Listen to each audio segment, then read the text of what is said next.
Hi hello ನಮಸ್ತೆ. ನಾನಿವತ್ತು ನಿಮಗೆ ಈ ವಿಡಿಯೋ ಮಾಡ್ತೀನಿ ಅಂತ ಅಂದ್ಕೊಂಡಿದ್ದೆ.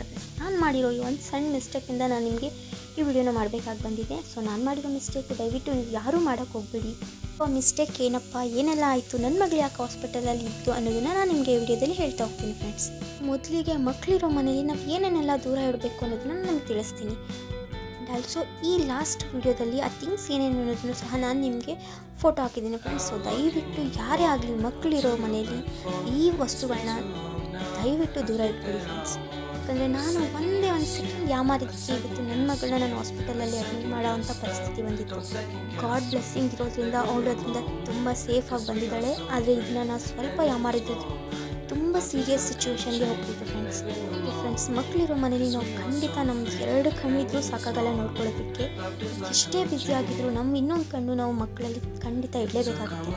ಹಾಗೆ ನಾವು ಮಕ್ಕಳಿಗೆ ಹೊರಗಡೆಯಿಂದ ಯಾವುದೇ ಆಟ ಸಾಮಾನು ಕೊಡಿಸ್ತೀರಿ ಅಂದರೆ ಅದನ್ನು ನಾವು ತುಂಬಾ ಅಬ್ಸರ್ವ್ ಮಾಡಿ ಅದರಲ್ಲಿ ಏನಾದರೂ ಇದೆಯೋ ಪ್ರಾಬ್ಲಮ್ಸ್ ಅಂತ ನೋಡಿ ಕೊಡಿಸಿ ಫ್ರೆಂಡ್ಸ್. ಇಲ್ಲಾಂದರೆ ಖಂಡಿತ ನಾವು ಈ ಸಿಚುವೇಶನ್ನ ಹ್ಯಾಂಡಲ್ ಮಾಡಲೇಬೇಕಾಗುತ್ತೆ.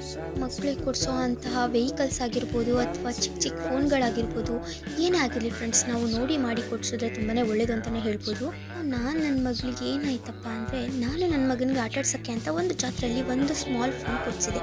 ಅದೆಲ್ಲ ನಿಮ್ಗೆ ಗೊತ್ತೇ ಇರುತ್ತೆ, ನಾವು ಜಾತ್ರೆಗಳಲ್ಲೆಲ್ಲ ಆ ಫೋನನ್ನು ನಾವು ನೋಡಿರ್ತೀವಿ. ಅದರಲ್ಲಿ ಒಂದು 3 ಶೆಲ್ನ ನಾವು ಅಬ್ಸರ್ವ್ ಮಾಡಿರ್ತೀರಿ ಅಲ್ವಾ. ಆ ಫೋನ್ ಕೊಡಿಸಿ ನಾನು ನನ್ನ ಕಿಚನಲ್ಲಿ ಅಡುಗೆ ಮಾಡೋಣ ಅಂತ ಜಸ್ಟ್ ಆಗಷ್ಟೇ ಪಾಸ್ ಆಗಿದ್ದೀನಿ. ಮಗ ಆ ಫೋನ್ನ ಬಂದು ನನ್ನ ಮಗಳಿಗೆ ಕೊಟ್ಬಿಟ್ಟಿದ್ದಾಳೆ ಫ್ರೆಂಡ್ಸ್. ಅದು ಏನಾಗಿದೆ, ಹಿಂದ್ಗಡೆ ಸ್ಕ್ರೂ ಲೂಸ್ ಆಗಿ ಅದರಿಂದ ಶೆಲ್ ಹೊರಗೆ ಬಿದ್ದೋಗಿದೆ. ನನ್ನ ಮಗಳು ಅದು ಏನೋ ಅಂದ್ಕೊಂಡು ಬಾಯಿಗೆ ಇಟ್ಕೊಂಡು ನುಂಗೆ ಬಿಟ್ಟಿದ್ದಾಳೆ. ಆ ಶೆಲ್ ಏನಾದರೂ ಹೊಟ್ಟೆ ಒಳಗಡೆ ಇದ್ದರೆ ಮಕ್ಕಳಿಗೆ ತುಂಬಾ ಡೇಂಜರ್ ಅಂತ ಹೇಳಿದರು ಡಾಕ್ಟರು. ಇಮಿಡಿಯೇಟ್ಲಿ ನಾನು ಹಾಸ್ಪಿಟಲ್ಗೆ ಹೋಗಿ ಅದನ್ನು ನಾವು ಎಕ್ಸ್ರೇ ಮಾಡಿಸಿದ್ರಿ. ಅದು ಹೊಟ್ಟೆ ಒಳಗಡೆ ಇರೋದನ್ನು ನಮಗೆ ಕನ್ಫರ್ಮ್ ಆಗಿತ್ತು. ಡಾಕ್ಟರ್ ಅದು ಮೋಷನಲ್ ಬರುತ್ತೆ ಅಂತ ನಮ್ಗೆ ಹೇಳಿದರು ಫ್ರೆಂಡ್ಸ್. ಬಟ್ ಅದನ್ನು ನಾವು ಲೇಟ್ ಮಾಡೋಕ್ಕಾಗಿದ್ದಿಲ್ಲ. ಯಾಕಂದರೆ ಅದು ಹೊಟ್ಟೆಯಲ್ಲಿ ಇದ್ದಷ್ಟು ಪಾಯ್ಸನ್ ಹೊರಗೆ ಬರೋ ಚಾನ್ಸಸ್ ಜಾಸ್ತಿ, ಮತ್ತು ಅದರಿಂದ ಕರಳು ಸುಟ್ಟೋಗೋ ಚಾನ್ಸಸ್ ತುಂಬಾ ಇದೆ ಅಂತ ಡಾಕ್ಟರ್ ನಮಗೆ ಮುಂಚೆನೇ ಇನ್ಫಾರ್ಮ್ ಮಾಡಿದರು ಫ್ರೆಂಡ್ಸ್. ಅವಳ ಮೋಷನ್ನು ಸಹ ಹೋಗಿದ್ದಿಲ್ಲ. ನನ್ನ 2 ಡೇಸಿಂದ ಅವಳ ಮೋಷನ್ನು ಹೋಗಿದ್ದಿಲ್ಲ. ಆ ಶೆಲ್ ನುಂಗಿದ್ಮೇಲೂ ಸಹ ಅವಳ ಮೋಷನ್ನೇ ಹೋಗಿದ್ದಿಲ್ಲ ಫ್ರೆಂಡ್ಸ್. ನಮಗೂ ಭಯ ಆಗೋಗಿತ್ತು. ನೆಕ್ಸ್ಟ್ ನಾವು ಬೇರೆ ಹಾಸ್ಪಿಟಲ್ಗೆ ವಿಸಿಟ್ ಮಾಡಿ ಅಲ್ಲಿ ಸ್ಕ್ಯಾನ್ ಮಾಡಿಸಿದಾಗೂ ಅದು ಹೊಟ್ಟೆಲ್ಲೇ ಇದ್ದಿದ್ದು ಕನ್ಫರ್ಮ್ ಆಗಿತ್ತು. ಅವ್ರು ಅದಕ್ಕೋಸ್ಕರ ಎಂಡೋಸ್ಕೋಪಿ ಮಾಡೋಣ ಅಂತ ಹೇಳಿ ಮಗಳು ಎಂಡೋಸ್ಕೋಪಿ ಮಾಡೋಕೆ ಕರ್ಕೊಂಡು ಹೋಗಿ ಅಷ್ಟರೊಳಗಡೆ ಅದು ಮೋಷನಲ್ಲಿ ಹೊಟ್ಟೋಗ್ಬಿಟ್ಟಿತ್ತು ಫ್ರೆಂಡ್ಸ್.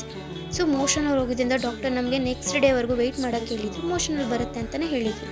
ಗಾಡ್ ಗ್ರೇಸ್ ತುಂಬ ನಮ್ಮ ಮೇಲೆ ಇದ್ದಿದ್ದರಿಂದ ಅದು ಮೋಷನಲ್ಲೇ ಬಂದು she was safe from that friends. ಈಗ ನಾನು ನಿಮ್ಗೆ ತೋರಿಸ್ತಾ ಇದ್ದೀನಲ್ಲ, ಈ ಫೋಟೋದಲ್ಲಿ ಇರುವಂಥ ಯಾವುದೇ ಥಿಂಗ್ಸ್ ಆಗಲಿ ಮನೇಲಿದೆ ದಯವಿಟ್ಟು ಈಗಲೇ ತೆಗೆದಾಕಿ ಫ್ರೆಂಡ್ಸ್. ತುಂಬಾ ಡೇಂಜರ್ ಮಕ್ಕಳ ಹೆಲ್ತ್ಗೆ.